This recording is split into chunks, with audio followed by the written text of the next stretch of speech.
Hey freaks, Kyle here. We have a big announcement to make. We now release next week's episode a whole week early, free, on our new Patreon page. This is perfect for all our die-hard freaks of the show who can't wait for our next spectacular.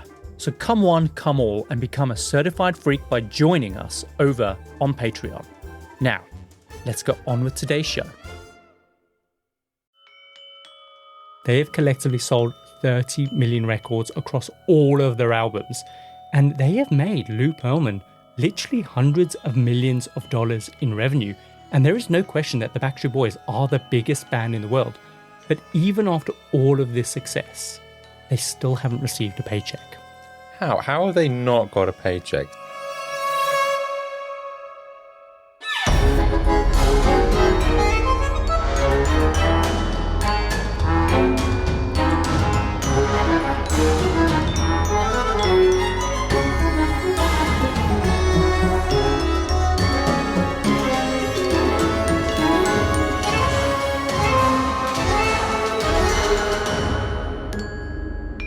Welcome to the Compendium, an assembly of fascinating and intriguing things.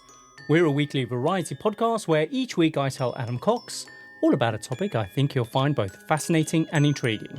We dive into stories pulled from the darker corners of true crime, the annals of your old unread history books, and the who's who of extraordinary people. We give you just enough information to stand your ground at any social gathering.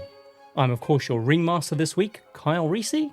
And I'm your clown this week, Adam Cox. You've diverted. It's very fitting. You can be like one of the Compendium freaks. I've been like the whole cast of the circus so far. In today's Compendium, Adam, we are diving into an assembly of hitmakers and heartbreakers, the mastermind behind the music. Is it Louis Walsh? From X Factor. Yeah, he's like the mastermind behind like Westlife or something. Okay, yes, true, but not quite. Uh-huh. We're taking a trip back to a time when boy bands like NSYNC, the Backstreet Boys, and LFO were the epitome of fame, success, and fortune for many young millennials and Gen X elders who were coming of age during the 1990s and the early noughties. Teens all over the world were captivated by the jet-set lifestyle these pop stars lived, getting invited to the hottest events like the Grammys, the VMAs, and their clothes were on point. They owned fast cars, big mansions, and above all, this all came with that legendary pop star paycheck. But Adam. Yes, Kyle? What if I told you the reality was actually starkly different from what we were led to believe? What if I told you that being a member of one of the biggest boy bands in the world was actually akin to being a contractual slave, getting paid mere fractions of a penny on the dollar? And Adam. Yes, Kyle? What if I told you as well that these bands and their fame were then used as a sweetener to convince investors into investing into one of the longest running Ponzi schemes in US history? And behind all of this was a single man named Lou Pearlman, known to those close to him as Big Papa and the king of the boy bands the rest of the world. Lou Pearlman was the man behind the biggest pop sensations of the 1990s, the Backstreet Boys, NSYNC, O-Town, LFO, Aaron Carter, and dozens of other groups just like them. But as his career as a music mogul exploded, so did that insatiable greed, leading him into defrauding thousands of innocent pensioners and entangling hundreds of young, hungry, talented pop hopefuls into some of the most exploitative entertainment contracts that were ever devised. Hang on. Pensioners? There's pensioners involved in this. Oh, yeah. Like, you would think that these people investing in these products were rich, wealthy people. They weren't. They were just these pensioners living in Florida. No way. So I'm not surprised that a lot of the boy bands or girl bands of the 90s and noughties didn't earn a lot of money. It was like that in the UK. But I didn't realize about this Ponzi scheme. Yeah, Adam, his Ponzi scheme was the biggest and the longest running Ponzi scheme in US history, running for over 20 years. This guy was a scam artist. So Adam, today, I'm going to tell you the story of the man behind the music industry's biggest scam, reminding us that the glitz, the glamour, and the allure of pop stardom often hides a dirty, very dark reality. Ooh, okay. I'm ready for this. What do you know of this story, by the way? What do you know of Lou Pearlman? Have you ever heard of him before?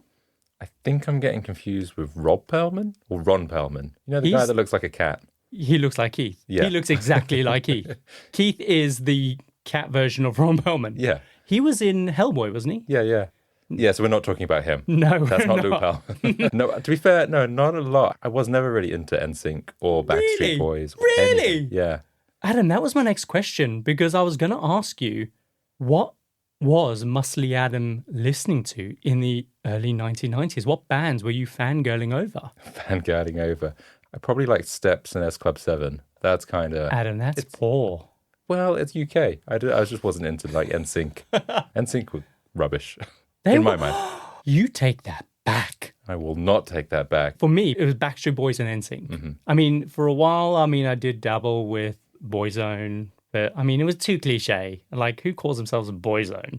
And then there was like that whole gay debacle thing was Stephen Gately. It was very homophobic back then. I don't know if that was a debacle. It's a little bit of a debacle. Okay. But isn't it like odds are that at least 1/4 or 1/5 of every boy band is gay? It seems like there's a few that I can think of. Name 29. 29. I don't know if I can name 29 boy bands. Well, then your theory is There's is that guy bunk. that guy from Blue. James. Is it James? Duncan. Duncan. One of the NSYNC, I believe, is gay. Oh, Lance Bass. And he's cute. Do you know who he reminds me of? I have no idea. He looks just like my barber. He looks just like Sam. Does he? Oh, okay. Well, But you're going to notice it now. Get a picture up of Lance Bass. I don't know. I wasn't into NSYNC, so this Okay. is all about you. This episode, I feel. Me. But I'm disappointed that you didn't have any posters of boy bands that you would kiss at night. No, No. Not even one? not even one. Steps? No. I guess I'm alone on that one. Yeah. I thought me and you were like yin and yang, you know? No. I thought we had something going on. But we have nothing in common. We You are- kiss no posters growing up I might have had a Shrek poster. that you would kiss. Yeah, Donkey. Oh my God. But anyway, before we kick off today's episode, should we do all the latest things? Let's do it. Step right up and welcome to this week's All the Latest Things, where we unveil the fascinating, the extraordinary, and the downright loopy stories, strange facts, and intriguing tidbits from the past week. Adam, what's your headline act today? So my thing this week is very topical right now. Mm-hmm. It's about the presidential candidates at the moment and the election in America. Oh, yeah? Actually, how weird is that? Because my All the Latest Things is a bit politically really? topicked as well. Oh, okay. Anyway, what have you got? There's been a lot of news about the Trump and Biden in the news. Most recently with Trump, And his assassination. his attempted assassination by that 20-year-old, which has sparked debate about whether that was staged or anything like that, which I think is ridiculous because Really? People think it was staged? there's some people on Reddit, and of course it's on Reddit, but people think, yeah, that he staged this to get votes and to win because it makes him look great. Because there is that that's picture. a risky game to make because that bullet grazed his ear. Well, that's the point. There's these photos of him just with his fist clenched and looking strong with blood pouring down his face. you know. God, that was grim. But yeah, if he moved his head a few centimeters, then obviously he wouldn't be here. We wouldn't have a Trumpy. Yeah, and the poor innocent guy that died as well. So I don't believe in that. But I Poor think innocent guy. He tried to kill Donald Trump. there's a poor innocent man that died. Oh, God, tell me more. Well, he was in the sort of background and he was a casualty, a Oh, fatality. shit. So the bullet hit someone. Yeah. Oh, I had no idea. So, yeah, obviously that's been in the news and that's a huge thing. And I'm not really a massive Trump fan, but certainly wouldn't wish him any harm or Well, I anything mean, like that's what that. people have got to say now. But rewind 3 weeks ago, a lot of people would be like, I wish he was dead. I feel like that's a bit harsh anyway. It is now in light of what's happened, right? I think it's harsh regardless. You shouldn't be wishing anyone was dead. But that's not really my news. It's going back a bit further than that with Biden being in the news, where he's caused a bit more of a kerfuffle where he's got his names wrong and all sorts. I don't know if you heard about Dementia's this been one. playing in. No, I haven't. What's he said now? He was speaking of his achievements and he basically said, by the way, I'm proud to be, as I said, the first vice president and the first black woman. Anyway, so the vice president's true because obviously he was vice president to Barack Obama, but he's Is he gotten confused between Kamala Harris? Well, yeah, he said he's the first black woman to serve with the black president. And I think people can read between the lines and go, okay, what he's trying to say, he's served with the first black vice president who happens to be a woman. Yes, yeah. But yeah, so people are a bit like, is he okay? Is Biden all right? And this just got me wondering, because obviously the person who's going to be the president of the US has got to be pretty on it. I was listening to this podcast with a woman called Annie Jacobson. She wrote a book about what would happen if nuclear war broke out. Mm-hmm. Oh, And yeah. it's called A Nuclear War Scenario. And so she did this huge investigation, speaking to different government officials, primarily in the US, because that's who she spoke to. So there's different kind of controls in place in different countries, but probably there's a lot that does cross over to like the UK, Canada, wherever it might be. And she spoke about how the US have built this system, and apparently it's one of the most advanced, that can detect ballistic missiles within seconds. Yeah, sure, so they can shoot them down. Yeah, well, first of all, it's to detect if something has been launched in the world. Yeah. And that's only from like land bases. It can't really detect if something's come from a submarine. Sure. So within 100 seconds of a ballistic missile, which tends to be a nuclear warhead, the US knows about it. And so that starts the clock. And the president is told around about 3 minutes after they're alerted that there's a ballistic missile heading towards the US. Okay, so not a lot of time. Not a lot of time. But they also have to fact check that. They have to get like a second corroboration, because I think there's like these detections on the soil. So I don't know where the sort of detectors are, but they have to do one, detect that there's one ballistic missile coming, and two, they have to like double check to make sure they're correct. I think it's happened before that there was a false alarm, and it was a Russian guy who sensed a glitch in the sensors. Yeah, exactly. I think there's been a few false alarms. In the US, there's been a flock of seagulls or some kind of birds mistakenly like set up the alarm. There was also this incident whereby they have to go through this training. So the people that are underground are sometimes shown a video of a nuclear war situation. And the footage was so realistic that they thought nuclear war had broke out. And Really? that there was Wow. even a consideration, do they need to fire the missiles back? And when you're in the bunker, you're trained to follow orders. When you get the orders, you have to put the key in, turn it, press the button, no questions asked. And you have to do various drills where you have to go through that process, and you don't know if that's a drill or not. But the point, I think, is that you've only got a few minutes to do all this. And the US president has to make a call whether he retaliates. And if you've got someone like Biden, who is not of sound mind, it seems to be, how are you supposed to put your trust in someone like that that's able to... He'll be like, fire the black women! He'll be shooting out like all the black women from cannons. Yeah, and so it's just fascinating just understanding this whole sort of process that they have to go through and how much time they have, because within 72 minutes, the world could be over. And if a ballistic missile is on its way to you, you have to choose to retaliate. And sometimes, depending on where that ballistic missile is coming from, it could look like to someone in Korea that a missile is going towards them. Sure, yeah. And so they could then press another It could missile. kickstart off like a domino effect of everyone retaliating against each other and firing off missiles. And then before you know it, that's it. Boom. One wrong move, one wrong decision by someone who's perhaps not of sound mind, then yeah. Scary stuff, man. There was also this incident with Richard Nixon. Apparently he got drunk one time and threatened to start a nuclear war. And some guy, head of security, phoned through to the bunker and said, if Richard Nixon calls you, double check with me first. Because he's a loose cannon. Yeah, they were like, we just don't trust him right now. Oh, no. But that could just be like hearsay. But I like to think that's probably true. Yeah. But yeah, that's my thing this week. So, I've got a couple things. Real fun one. Has there ever been a moment in our history where no one has been watching because every living human just so happened to blink at the exact same time? What? Yeah. Well, let's see. So humans blink around about once every 4 seconds, and a typical blink lasts around about a third of a second. That means that the chance that a particular person will be blinking at any particular moment in time is about 1 in 12. Okay. Now, the chance that a second person will also be blinking in that moment is 1 in 12 squared. So that means within 144 thirds of a second, you would expect to find one simultaneous blink between two people. This means that you and a friend probably blink together every 48 seconds or so, roughly. We sync up. We sync up, yeah.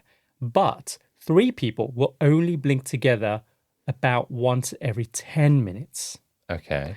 Now, you see the chances go down, obviously, the more people you start to consider. So, for example, if you had 5 guys, let's say the Backstreet Boys, they will only probably blink together once every day or simultaneously.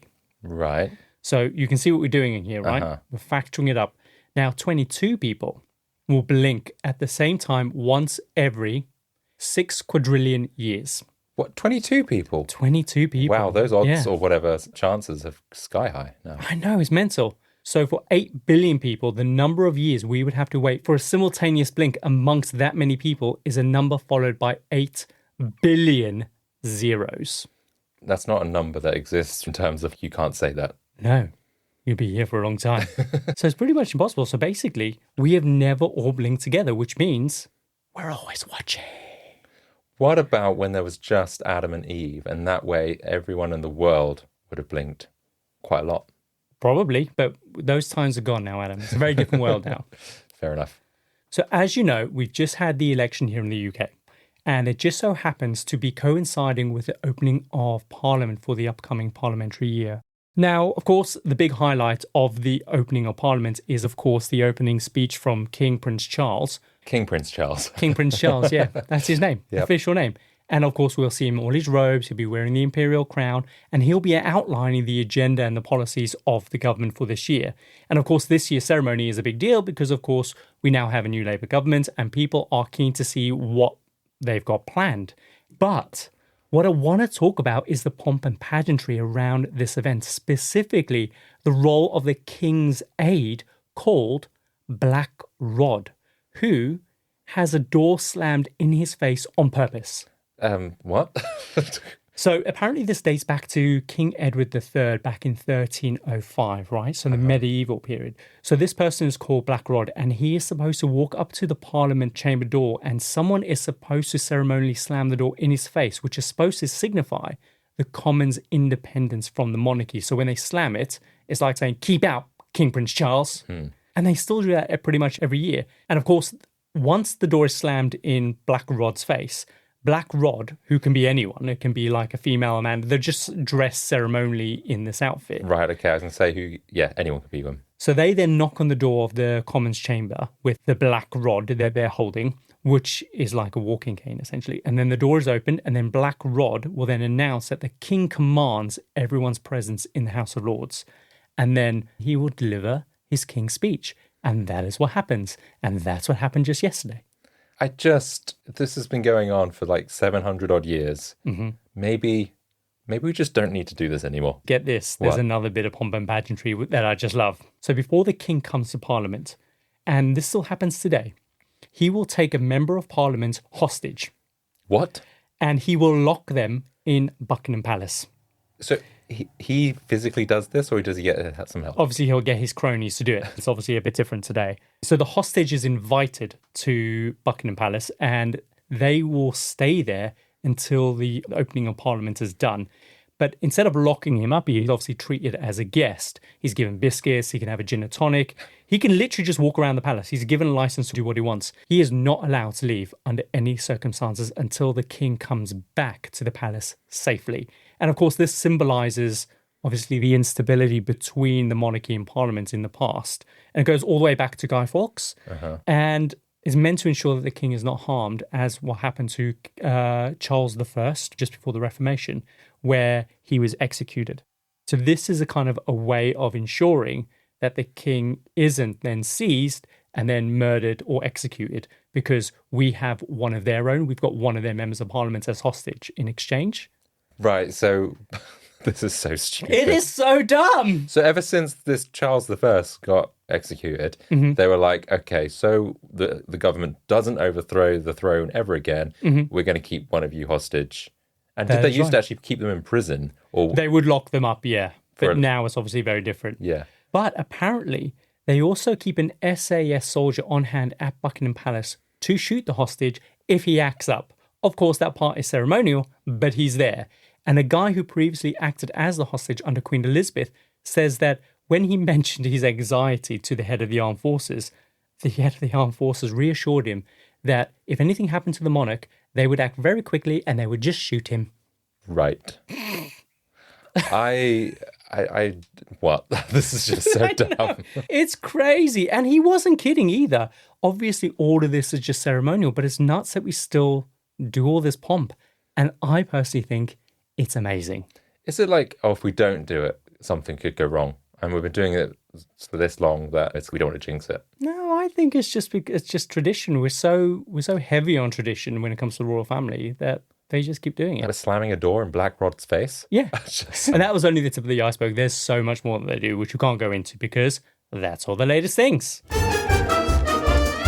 So, Adam, today's topic is actually perfectly timed because on the 24th of July, Netflix is going to be releasing their 6-part mini-series called Dirty Pop.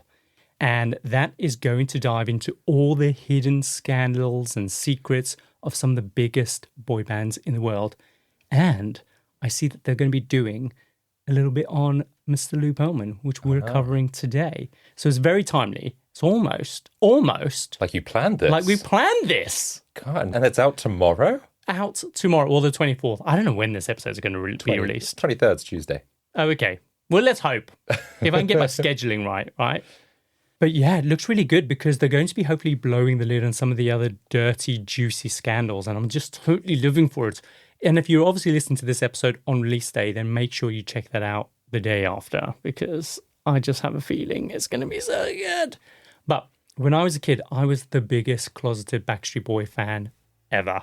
And when I wasn't obviously running wild on the Great African Plains, oh God, I was doing secret air grabs and popping my body in my bedroom. When I first met you, when you used to go dancing, you used to like an air grab. And a body pop. And I remember when we first moved to the UK, my parents had bought me my first CD Walkman. And I remember travelling between Glasgow and London listening to As Long As You Love Me by Backstreet Boys. And I thought I was silently mouthing the lyrics. But when I looked up, there was this woman that was just chuckling to herself because I was actually audibly mouthing the lyrics like the greased up deaf guy from Family Guy. I wondered if it was like, you know, those music videos where they get rid of the music. Yeah. It was exactly like that, but I sounded a bit more deaf. And I just remember just sinking into my chair. And that was one of my very first memories of feeling so embarrassed. Wow. And that will always stick with me, that woman's face. But she wasn't like laughing or mocking me. She was like, oh, little kid. But to me, I was like... She told everyone when she got home. God, I hope not. So Adam, we're here to talk about Lou Pearlman. So to sum up, Lou, from a very young age, was always a little bit of a grifter. So he was born in 1954 in Flushing, Queens, which of course is the same place as Fran Drescher from The Nanny. Did you ever watch that show? Fran Drescher? Yeah, no, I know the person you mean, yeah. Do you know, I have a feeling that she inspired Janice's character from Friends. Yeah, there is that kind of, there's a similarity there. So similar, like all the kind of the leopard print, the hair, the voice, the nasal knee. That's just someone from New Jersey. Oh God, don't say that. Maybe. I don't know. Probably. So he was always that kind of kid who just constantly lied about the stupidest things. And as a result, he was just a bit of a loser. He was just so desperate to fit in. But his bullshit never really washed with anyone. And the other kids just didn't really like him too much. So one day, Lou invites a bunch of his classmates to his bar mitzvah. And he tells everyone that Art Garfunkel from Simon and Garfunkel would be making an appearance. So he's a big pop star at the time. And basically, he told everyone that they were cousins. So obviously, the immediate thought everyone had was that he was just saying this to get people to come to his party. So they weren't really falling for it. So not many people showed up.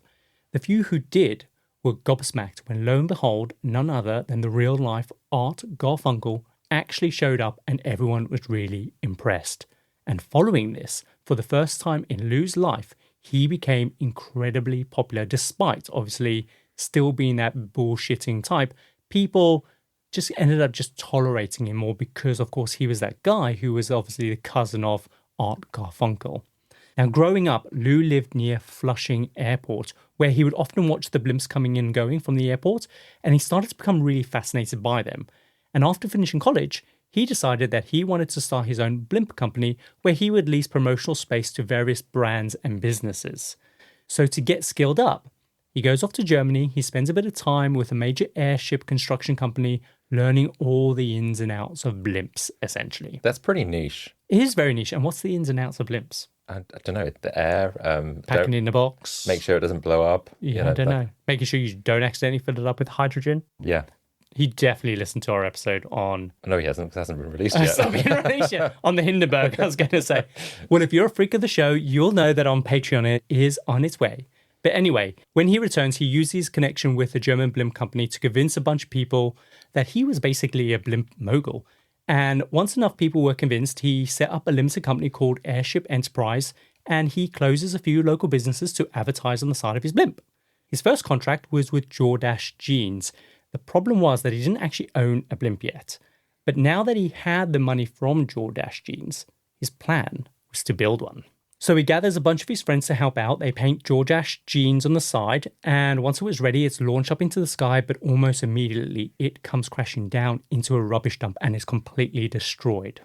Clearly, he didn't actually listen to our Hindenburg episode because it wasn't released at that moment in time. If only he waited another 2 more weeks.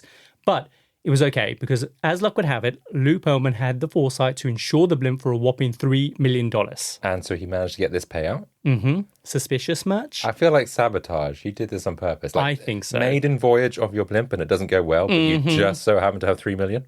Yeah, to exactly. cash in on? Yeah, little insurance policy there. People did speculate that just based on what they knew about him, that he likely pulled a dodgy one and actually planned this from the beginning. But he gets the insurance payout and he uses this to expand his operations at the Airship International Limited company that he set up. And part of this expansion is to move his business to Orlando, Florida, because he identified that the demand for blimp advertising there was rife with opportunity. He figured because there were so many theme parks like Disney World, Epcot, Universal Studios, Orlando would just be the perfect place to kind of have a blimp advertising business. It's just filled with blimps, is it? I think now it would be, but I think he kind of set that tone of like, this is the perfect place to have it. Because, of course, there's so many businesses that want to advertise on these blimps, and they do. And he was right. He secures a contract with McDonald's and MetLife, and he is paid around about $350,000, and he becomes super successful and rich, and he buys a nice big fat house, a bunch of fancy cars, and he just becomes known as that blimp guy. Went to blimp school. Now does blimps. He literally went to blimp school with all the Germans. While all this is going on, Lou starts another company called Transcontinental Airlines. It's a private plane leasing business.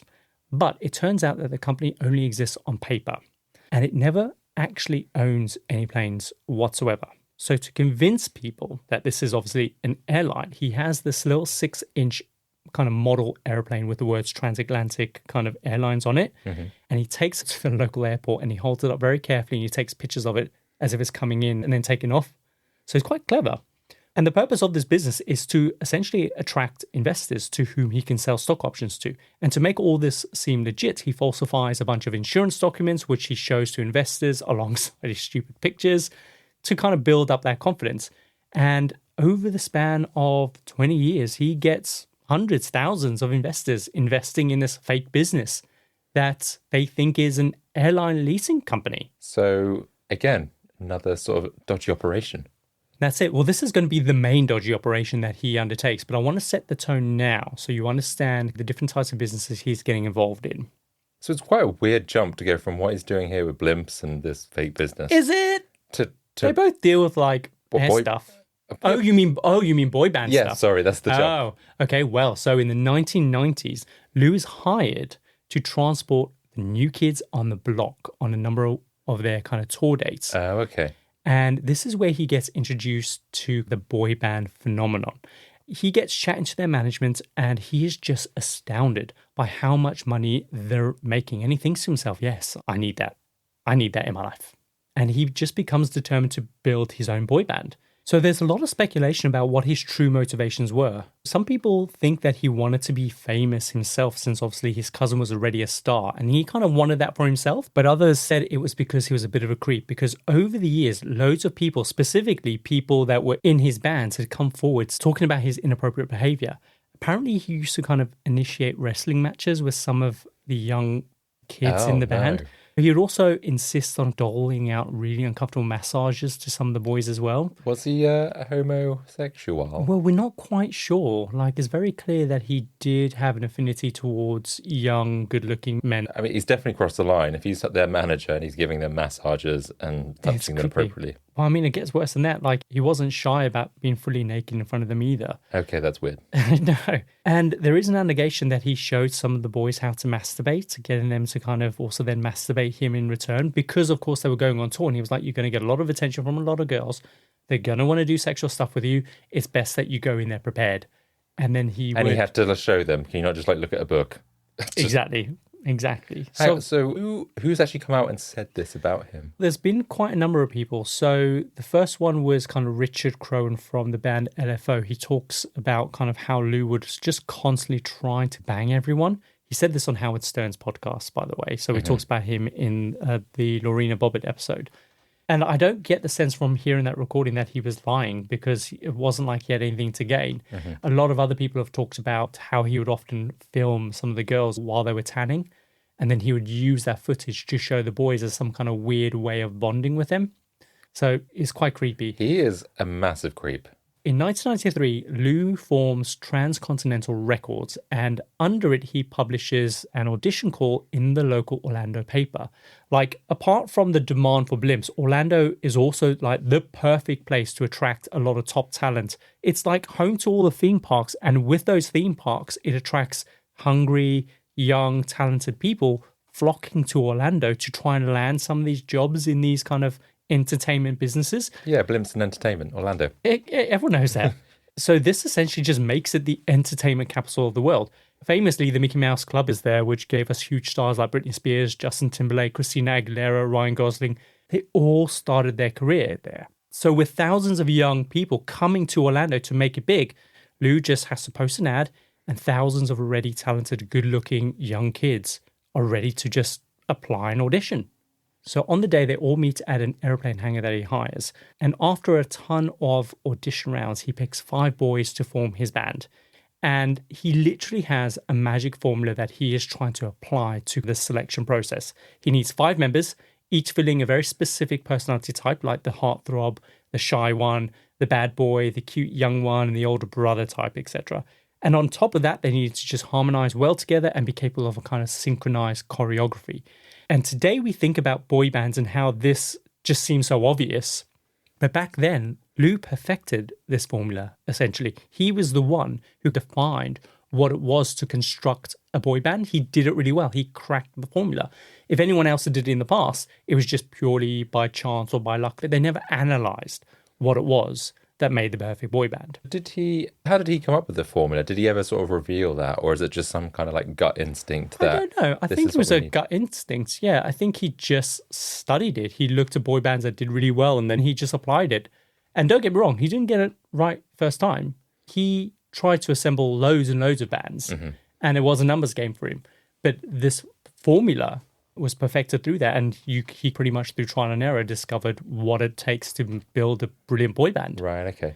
So his final selection consisted of Nick Carter, 13, AJ McLean, 15, Brian Littrell, 18, Howie Doro, 19, and then obviously Kevin Richardson, 22. Because they were all from obviously the entertainment circuit, they all kind of already knew each other anyway. It's quite a gap though between a 13-year-old and a 22-year-old. I didn't realize it was like 9 years, because one guy can go out and drink legally, and the others, well, should be in bed. That's true, but I guess it also fit the formula, right? He was looking for that older brother type. Right, okay. So Nick and AJ and Howie, they were already obviously in a little cappella kind of group together, and they would often perform little gigs in restaurants and cafes. Brian and Kevin, they were cousins, and Kevin at the time was playing Aladdin at Disneyland, and Brian already kind of knew Howie, so that they were kind of all just connected anyway. But now that the band was assembled, they just needed a name, and Lou steps in and he decides to call them the Backstreet Boys, which is inspired by the Backstreet Market, that is a very well-known outdoor flea market and hangout spot in Orlando. So the Backstreet Boys, they sign their contracts, they don't really know what they're signing, and they all just get to work. And Lou brings in a whole team of managers, songwriters, choreographers, voice coaches, and they just end up working 7 days a week, all day, every day. He also puts them up in these apartments very close together so they can all just end up bonding. They eat out together almost every night, and he regularly hosts these barbecues at his mansion for the band and their families, and they all love him. Like, they are literally just one big, close, happy family, and Lou insists that everyone just call him Big Papa. Well, I guess they're really appreciative that he has picked them to be in a band, and if he's putting them up and feeding them and all this sort of stuff, right now they think, oh, well, we're going to be a pop star. We're living the life, right? That's it. And that's the thing. Lou covers all of their expenses, including their food, their clothing, and they don't get paid, but they do get like a $35 a day per DM, which is actually just money straight in their pocket. It's like their expenses money. They can spend whatever they want on it. And they figure that when they finally make it big, they'll start to earn serious money. But for now, they don't want for anything. Like, they're just so appreciative, as you just said. Life is amazing, and they're living the boy band dream. But if something's too good to be true, it probably is. Are you foreshadowing? I sense that There wouldn't be an episode if there was no foreshadowing. No, there, and right? they lived a happily ever after. No, it sounds like they signed some contracts, but I don't think they read small print. No. So eventually, they are then sent to Sweden to record some songs written by Max Martin, who today is still known as like the king of pop songs. He wrote Baby One More Time. He worked with Katy Perry on songs like Raw, Teenage Dream, I Kissed a Girl. He wrote Taylor Swift's song Shake It Off, Weekend, Blinding Lights, Pink, So What. Basically, any pop song that you've ever heard was probably written by Max Martin. He's massive, and he's still really massive today. Yeah, there are some like bangers that he's They written. are. So with Max, they released We've Got It Going On in 1996. Do you remember that song? We got it going on. We Got It Going On. Sing it. No, I'm not singing it. Oh, go on. No, I've got a terrible voice, Adam. You know. sing it. No, mine's worse. Well, the song flops in the US anyway. But it is very popular in Europe. So Lou is like, well, I guess we're going to Europe. And they released their first international album, self-titled Backstreet Boys.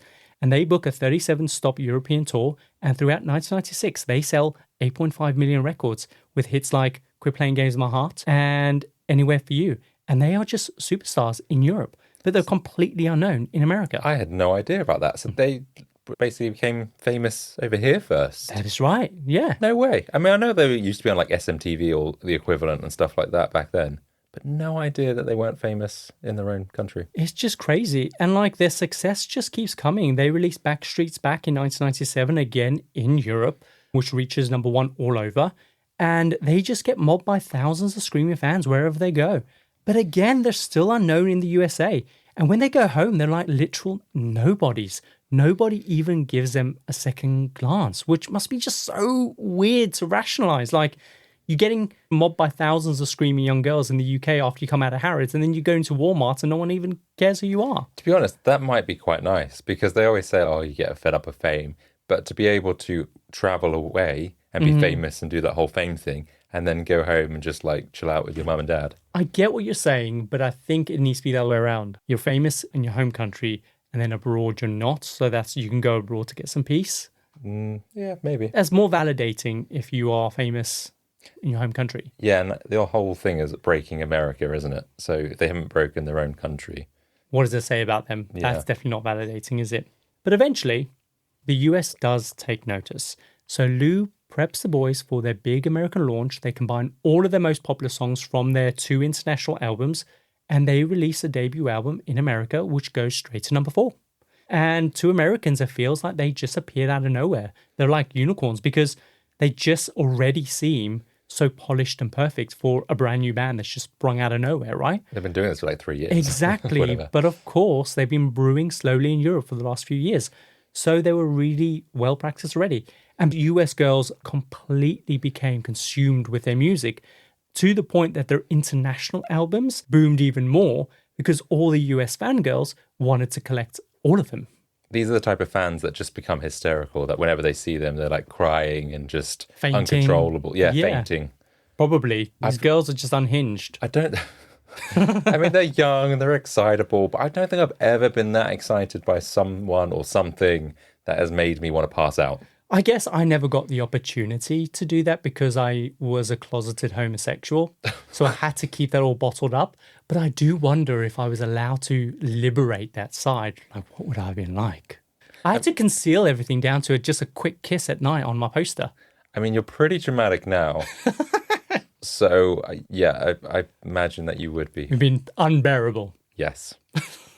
At one point, MTV are being constantly inundated with fans calling in to request Backstreet Boys songs. But of course, they can't just keep playing them on loop because, of course, You know, they have other people. they have other people that are that they... interested. Exactly. But this actually leads to a very famous show called Total Request Live, where you can then ring up and request songs and they will just play on loop the top 10 requests that they've received for that day. And you've probably seen that street in New York where they stand in front of a big window and I think it's like facing onto Times Square and you see all the fangirls in the background screaming. Yeah, I know what you mean. That's it, pretty much. And so they'd be playing like Backstreet Boys for like the majority of their show. And like they would interview like Britney Spears or big stars and stuff, and then you see everyone screaming in the background. But the thing is, though, you think that they can see in, they can't see in. Oh, really? It's just a mirrored window. So they would sit there and they would camp out and they would scream. Because they know they'd be on TV, but they wouldn't be able to see anything. But sometimes they just would like, the Backstreet Boys were in there. Right, okay. And they're just screaming at an empty studio most of the time. At themselves, basically. It's a mirror. Essentially. So at this point, they go on a US tour and they start recording Millennium with those massive hits like I Want It That Way and Larger Than Life. Do you remember those songs? I Want It That Way, yeah. So just after 5 years, they have collectively sold 30 million records across all of their albums. And they have made Lou Pearlman literally hundreds of millions of dollars in revenue. And there is no question that the Backstreet Boys are the biggest band in the world. But even after all of this success, they still haven't received a paycheck. How have they not got a paycheck? So they're being like jet setted around, put up in nice places, fed, given clothes. They get their $35 a day or whatever. And they still haven't received a paycheck. Well, Adam, you're not alone in wondering. They're sitting there wondering too. They know that a lot of money has been made. So why are they not getting paid? So at this point, I want to take you back to a couple years after the Backstreet Boys were formed, when they were still kind of just starting to make traction in Europe. Lou was starting to see the potential in the group and he was getting more and more concerned that another group may try and break through and compete with the Backstreet Boys. So he says to a friend, why would I own Coke and let someone swoop in and own Pepsi when I can own Coke and Pepsi? Okay, that's smart, I guess, yeah. So in 1995, he starts to secretly hold auditions to form a new rival band and he goes through the exact same process that Backstreet Boys went through, and at the end of it, NSYNC is born. And does he do this all on, like, I'm assuming Backstreet Boys do not know about this? Wow. Someone would be correct. What a piece of shizer. Shizer bread. And just like Backstreet Boys, they work 7 days a week, rehearsing nonstop. He books them on as many gigs as they can. And throughout all of this, as you said, he keeps them a secret from the other band. Right. When both bands find out, they are deeply hurt. They can't believe that their manager would intentionally manage their competition. And this breeds just a huge amount of resentment and rivalry between NSYNC, who are gutted that Backstreet Boys are getting all the resources, they're getting all the better songs. And the Backstreet Boys, they're just really angry that NSYNC even exists at all. Yeah. I mean, Backstreet Boys always did seem better to me when I was younger. They were just darker, more mysterious, a little bit more mature, whereas NSYNC, they were a little bit like, oh, there's a bunch of hooligans running around, but you had bang them all. Do you know what I mean? I don't. Okay. I really don't. But that's my impression that I had. They're like new, they're cleaner image, they're attracting probably a young, maybe slightly younger audience. Yeah. It's like growing up, when I had the biggest crush on Backstreet Boys, I was like, I really like mature men. And then eventually I was like, do you know what? I'm going to start dating men my own age. And then I started kissing younger posters. A younger poster. I started kissing a younger poster. Oh, God. This is an insight into your mind, your life. Oh, I'm sorry, Adam. I'm sorry.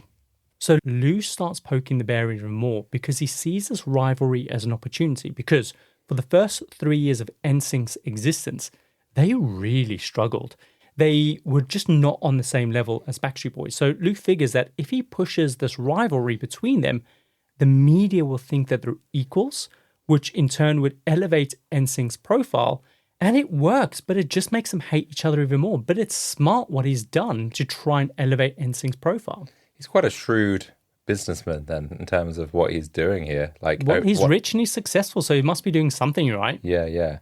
But also, what is crazy is that if the band ever did come together and just chatted just for a minute, they would just probably realize that they shouldn't be angry with each other. They should be angry at him instead. But he just works really hard to keep them apart for a whole bunch of reasons, because also he doesn't want them to talk about money. He doesn't want them to talk about how they're being treated. So I'm guessing Backstreet Boys, they haven't seen a penny. And I'm guessing the same is for NSYNC. They're like, yeah, where's our money? Exactly. By the way, NSYNC and the Backstreet Boys, they are not the only bands that Lou formed. As I said earlier on, he created dozens of other bands, just throwing anything at the wall to see what would stick. And in effect, he was literally running a boy band manufacturing factory. And it wasn't just boy bands, it was girl bands too. Like Britney Spears was in one of his groups called Innocence. Have you ever heard of them? No. So Britney's mum realized that he was dodgy very early. So for a very short period of time, she was in Innocence. What are any other sort of famous bands that we know of? Or is it just... So there was LFO, O-Town was another one. O-Town rings a bell. Aaron Carter was another one. That's Nick Carter's younger brother. He was a little solo artist as well. Quite a number of them. Most of the bands he made didn't succeed, but some did. But none of them were ever as big as the Backstreet Boys or NSYNC at this point.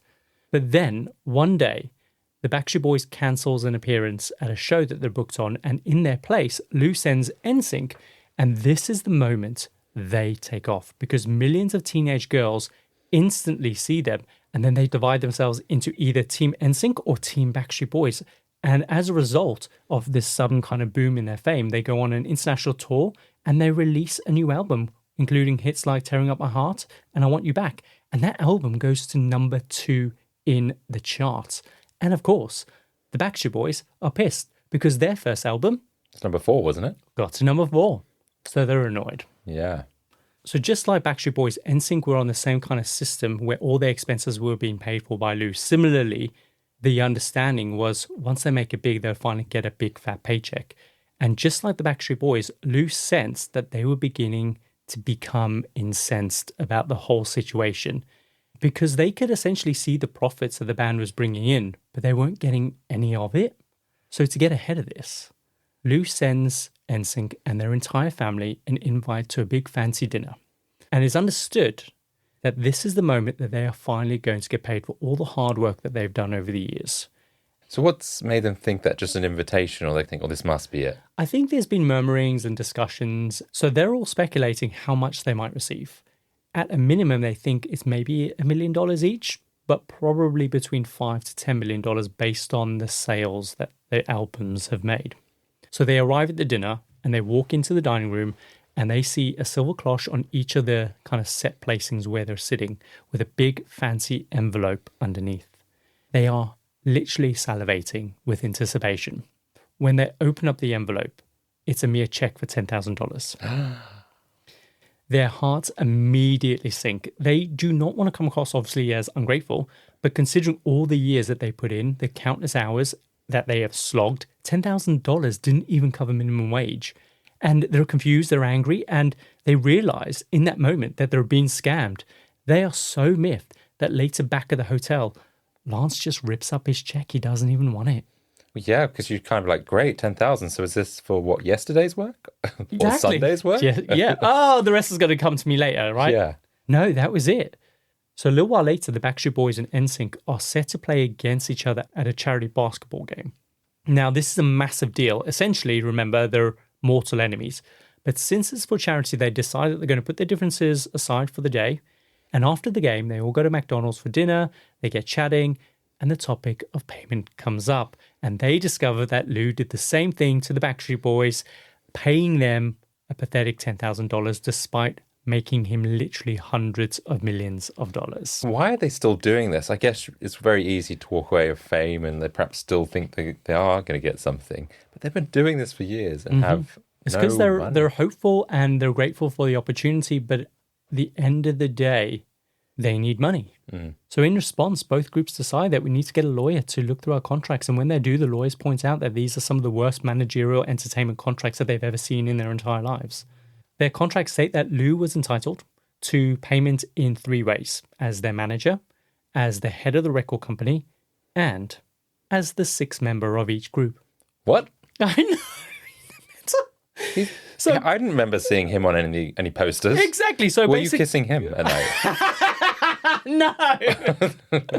So for the Backstreet Boys, the members were technically Nick, Brian, Howie, Kevin, AJ, and Lou. Gross. Yeah. And he was in 2 bands at the same time. But do you understand what that means? It also means that he cut himself a check for $10,000. No way. What a piece of shit. As well as all the millions elsewhere. As well as all the millions, yeah. It gets worse. The contracts also included a recoupable, which basically means that all their expenses, all the rehearsals, all the voice coaches, the hotels, the rent, their apartments, flights, fancy dinners that Lou had treated them to, saying thank you, literally everything the band was actually paying for out of their future profits. Essentially, they were now massively indebted to Lou. So they had to keep working in order to pay that off. Well, these like a thank you dinner that he took them out. Yeah. Whatever it might have been. And they actually were just, it's basically a loan. They were basically just spending on a credit card. I'll put this on account. And then all that money that their profits have already made has already been spent. So it comes out of future profits. Wow. That is crazy. It's disgusting. So their lawyer starts looking through their contract for a loophole to get out. And they discover, amazingly, that it states that if Transcontinental Records didn't sign them to an American label within a certain period of time, then the contract would be void. And because they were signed to a German label, they could technically get out on a technicality and force Lou to renegotiate their contract, because that's what they want. They want to renegotiate their contract with Lou and stay with him as NSYNC. Really? They still want to stay with him? At that moment in time, I think just the realization of what he's done hasn't really properly sunk in. I know, but he has screwed you out of money. And yet you're like, okay, we just want better terms. But I guess he's obviously they wouldn't be famous if it wasn't for him. Could you trust him? No, absolutely not. So when they point this out to Lou, he refuses to negotiate and he starts pulling the I made you card, you'll be nothing without me, I sacrificed everything to make you, and all that bloody nonsense. Did he sacrifice everything? I don't think so. Well, I mean, he paid for everything up front. So he did. With his blimp money. But he's greedy, right? He doesn't need all that money. He could easily share it and still be a very wealthy man. Yeah. And the thing is, though, like, while fame is great, it's not tangible. Being famous doesn't pay your bills or put food on the table. And while the guilt might have settled in for a moment, they decide that they're going to execute this loophole rather than try and negotiate, and they want to exit the band. Lou, of course, isn't having any of this, and he files a massive $150 million lawsuit and takes steps to try and sue them for breach of contract, loss of future earnings, and he also wants to prevent them from being able to use the name NSYNC. And of course, remember, the band don't have any money. All they have is like a check for $10,000 each. Well, I mean, not Lance Bass, he ripped his up. But all the others just have a check for $10,000. Do you think these like, guys, can you like sub me $2,000 each or something? Yeah. So in court, the judge is like, let me understand this. You want to stop these boys from calling themselves NSYNC because you are claiming that you are NSYNC. And Lou is like, yes, judge. And then the judge is like, well, my daughter has a poster on her wall of her bedroom that clearly states that these 5 boys are NSYNC. And the judge just eventually sides with the band and declares that their contracts are completely void and how ridiculous they were even to begin with. The downside is that they won't be able to get any back pay, but they were allowed to walk away and start again. Other than that, that's it. They don't get anything else from Lou. They get to walk away with their name, and that's pretty much it. What about who owns the rights to the old songs? Is that still Lou? Can they sing their old songs? Or do they have to go a bit like, what's her name, Taylor Swift? She parted ways and then re-released all of her songs. That's a good question. I think what she done was very kind of innovative. So I don't know if people did that back then, but I don't know who owned those songs. Probably not them. Yeah. So they do go ahead, they do release their next album under Jive, but they change the name and they call it No Strings Attached, which is my favorite album. And the whole album, I didn't realize this, is a metaphor for how they've cut ties with Lou and they're no longer his puppets. Is that why they had that song called Bye Bye Bye and they're like puppets? That's exactly it. Bye Bye Bye was their flagship song. Yeah, that's the only one I can really recall about NSYNC. Disappointed at that. I think okay with we that. need to get you an NSYNC poster and you need to kiss it to make up for all the years that you didn't kiss NSYNC. I will have an NSYNC poster as long as we can stick Lou Pearlman on it. Because he was, for at least 4 or 5 years, part of the band. Do you know, there are some pictures on Google Photos with Lou posing with the band. So you could easily just put some decent swag on him and he could be one of the boy members. Adam, he looks like Peter Griffin from Family Guy. Imagine Peter Griffin in NSYNC. Yeah. With his testicles on his chin. I mean, he knew the formula. Him and 5 young, attractive men. Yeah. So, of course, while all this is happening, the Backstreet Boys and other artists were embroiled in their own legal lawsuits against Lou. And most of them were successful and they managed to expunge themselves out of their contracts. And all of this was very, very public. Like, fangirls literally would camp outside of the courts wherever they were being held across the country, and they would hold prayer vigils, just cheering them on day in and day out. I know, teenage girls are pathetic. I used to be one, I know, but teenage girls are pathetic. And when it was all over, the Backstreet Boys, they go forth and they release their next album, free from, obviously, Lou Pearlman, called Millennium, which features songs like I Want It That Way, Larger Than Life, and little Kyle Risi boards a train with his CD Walkman singing along to that hit. And yeah, sounds like little greased up deaf guy from Family Guy. And this album becomes their biggest album yet. So you would think, Adam, that they're about to get their happy ending, right? Yeah, they're now broken free. They can make some money. Mm-hmm. Hopefully they've negotiated a good contract. But I'm guessing... You're wrong. Yeah. It's now late 1999, early 2000s, and the boy band craze is dwindling. Yeah, it's all about R&B and garage. So yeah, the craze has dwindled, and following their careers under Lou, they just never ever reached that peak again, which is gutting because essentially they lost out on all those precious few years where they could have made some serious money if only Lou hadn't been kind of stiffing them on dodgy contracts. So after this, Lou keeps trying to create every possible pop group flavor, hoping that another one will stick. And what's wild is that even though this breakup is very public, with everyone in the industry knowing just how disgusting and dodgy he is, people are still really desperate to sign with them. These kids are like, it's Lou Pearlman. He is a legend. They're so hungry for fame that they just don't care. And the idea is that they will just get famous now and just get the rest sorted out later. And one of the girl bands that he forms, she literally takes her contract to her lawyer, and her lawyer says that signing this contract will be career suicide. But they still go ahead and they sign the contract. They're just essentially grateful for the opportunity. Yeah, I guess who else is going to offer this to them? Exactly. They might not get another opportunity. It's just sad. But even as he tries to create these new groups, Lou is finding the same thing that NSYNC and the Backstreet Boys are finding, and that is that tastes are changing and kids are no longer interested in boy bands. So Lou Pearlman starts to struggle, and his investors start to get worried. And these are the old pensioners? These are the old pensioners that we're talking about. As I mentioned earlier, these investors are the ones who had invested in transcontinental airlines, but only made more attractive by the fact that he managed two of the biggest boy bands on the planet.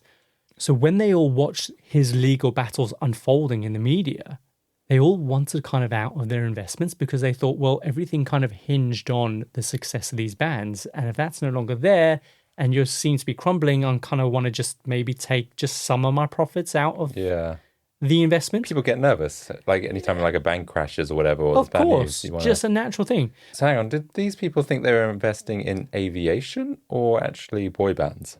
So they knew they were investing in transcontinental airlines, but they also knew that he also managed these boy bands. He would use it as a sweetener, like, oh, invest in this. I've got all these planes. I hire these planes to these rich people, etc., etc. Oh, and by the way, I'm also a music mogul as well. It's just enriched his profile. Right. And these investors weren't wealthy people. They were mainly retirees in Florida. And when they tried to contact him, they heard nothing back from him. So the SEC start receiving a bunch of complaints and they decide that they're going to send an auditor to do an investigation. When the SEC show up at these offices, they notice something very odd. Even though the office is filled with people working, everything seems a bit dodge. They all have their heads down, but nobody seems to be making eye contact with them. Like, you would look up from your desk, right? If someone walks into your office that you don't recognize, you want to see who they are and you want to wonder why they're there. It feels like a stage, like the computer's on. Exactly. And they're just like pretending to type. Exactly. Everyone is just really stoic and they're just minding their own business. Some people are on the phone, but they don't appear to be talking to anyone and there's no calls coming into the office. They are faking it. Like, hi, what's that? Yeah, I'll put in an order. Yeah. So also everything in the office just looks brand new, as almost if it's just being unpacked. So this is staged. 100%. Later, they discover, of course, that the whole entire office is staged. He had hired a bunch of actors just to be there for the audit. Really? Because there wasn't a company. It was just him. Wow. He's done a good job in a sense of it's just him. But that does mean, what a liar. What a little pants on fire. So the auditors go through all the accounts and they find that every single penny that he took from investors was misappropriated. In fact, the money was just missing. None of it even existed. They couldn't find it anywhere. When they piece all the pieces of the puzzle together, they discovered that Lou was running a Ponzi scheme and he'd been taking investors' money, promising them huge profits, and when they wanted to get paid out, he would just pay those investors with the new money that he would get from new investors. Right. And of course, to keep the whole charade going, he would just fake a bunch of account statements every few months and just send them out, just showing investors how much money they were making. And up until Bernie Madoff was busted in 2008 for his Ponzi scheme, Lou Pearlman's scheme held the record for the biggest, longest running Ponzi scheme in US history. It ran at him for more than 20 years and he swindled almost $1 billion from investors, many of whom were elderly who thought they were investing in an airline company and the Backstreet Boys or NSYNC. So where did this money go? Because if he's taken $1 billion odd from these people and he's made all this money from the Backstreet Boys and NSYNC, but hasn't paid them anything. He spent it. What's he spending it on? Like, they thought that maybe he had bought loads of fancy furniture and artwork and stuff, but the reality was all of that was fake as well. Because when he finally goes to court, they're allowed to auction off a lot of his stuff. A lot of these elderly pensioners are like, great, we'll be able to recoup some of the money that he stole from us. When they go to get all the stuff appraised, they find out that most of it's fake. And all they can do is just sell it on eBay. And it doesn't even earn them enough to cover barely a fraction of their legal costs. He must have squirreled that money away in some offshore bank account or something. That it seems like a ton of money to be able to spend. And yeah, I don't know, he feels like quite a smart man. He's devious. Do you reckon he's hidden in some kind of offshore account? It feels like that. He's either spent it on drugs and hookers, or he's got a gambling problem or something like that, or he's definitely squirreled it away. So a warrant is issued for his arrest, but of course Lou Pearlman flees the country and no one knows where he is until a German tourist sees him eating breakfast at a hotel and says, "Oh my God, it's a sixth member of NSYNC." No, they didn't actually say that, did they? No, he didn't. Oh. But they do spot him and they take a picture and they send it to the police. And what is amazing is that in that same picture that German tourist took, you see him eating breakfast and just sitting feet away from Lou Pearlman are two FBI agents that just so happened to be staying at that hotel.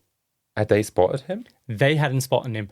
They were there for a different reason. Right. But they send the FBI in, and it's those two that arrest him. But early that morning, they were eating breakfast literally the next table along. No way. So they're on another mission or whatever. Yeah. And then they get a call and went oh, while you're there, can you just pick up Lou? He's 3 doors down from you. So Lou is found guilty of conspiracy, money laundering, and falsifying bankruptcy proceedings. And he is sentenced to 25 years behind bars. And the judge actually says that, any money that you manage to repay back to investors, we will reduce your sentence. No problem. So that's the motivation for him to kind of go find the money, take it out for wherever he squirreled it in. And but he doesn't. He does, though, request that the judge give him unlimited access to a phone line and internet access so he can manage his latest boy band projects online. Right. And the judge is like, lol, no. Yeah, sure. That's not what we meant. We meant go find the money, fish it out, and give it back to us. We'll reduce the sentence, not make new money. So Lou serves just 8 years before he dies of a massive stroke in 2016 at the age of 62. And what is crazy is that we never recover all of that money that he stole. And they just can't find it. Out of the $1 billion, $300 million is still unaccounted for. And so those pensioners know that their money is out there somewhere and there's nothing that anyone can do to locate it. It's just heart-wrenching. Can you imagine if that was your mum? Yeah, I mean, does he have family that has got this money? Why would he keep that back knowing that he probably could reduce his sentence? Because 25 years, when he did get out, if he was still alive, he would be, in his 80s? Yeah. So there's a chance that he might not even survive that. So you would think he would try and do that. So he either has spent it all or that money's gone somewhere shady. It's heartbreaking. But there's also plausible that he just spent it all. What? Just what? I would love to know. I don't know, dinner? He was a massive foodie. Yeah, maybe. Chunky, yet funky. Chunky monkey. Yeah, what a douchebag, but he's got his comeuppance. Well, I mean, he's dead now. So. Yeah, I mean, he went to prison. That's what I meant. Oh, okay. Well, he's dead now. He's dead now, hey. Yeah. So, Adam, that is the story of Lou Pearlman, the king of the boy bands. I mean, it's quite a fascinating story, and it's strange to think that's where Backstreet and NSYNC came from. I know, right? And all this drama. They were just pawns. They were just pawns in this big machine that he was trying to run. It's such a smart idea to kind of go like, do you know what, I'm going to own the two biggest boy bands. It does make sense to do that. Yeah. But the way he went about it, not so good. Yeah. Shithead. So, of course, if you want to learn more, like we mentioned at the top of the show, Dirty Pop has been released on the 24th of July on Netflix, and it looks just epic because it's going to lift that lid on even more stories of young, fame-hungry kids being taken advantage of. So I can't wait for that. Yeah. I love it when a young kid gets taken advantage of. Not in a sexual sense. Yeah, let's rephrase that. What I was thinking of is there are a lot of UK bands that I think they were broke. I don't think they probably had quite the same bad deal, but very similar in terms of they just didn't make a lot of money where you think they would. But they just, it is that kind of, you get this access to this fame, and that was maybe enough, or people thought that was enough. Oh my God, NSYNC are making a comeback. Are they? And I saw a little clip of them on stage just a couple of days ago. And Lance Bass, obviously, he's an open homosexual. He's living the dream. He's happy. He's proud. He's dyed his hair bright pink. He's on stage. He looks phenomenal. Okay.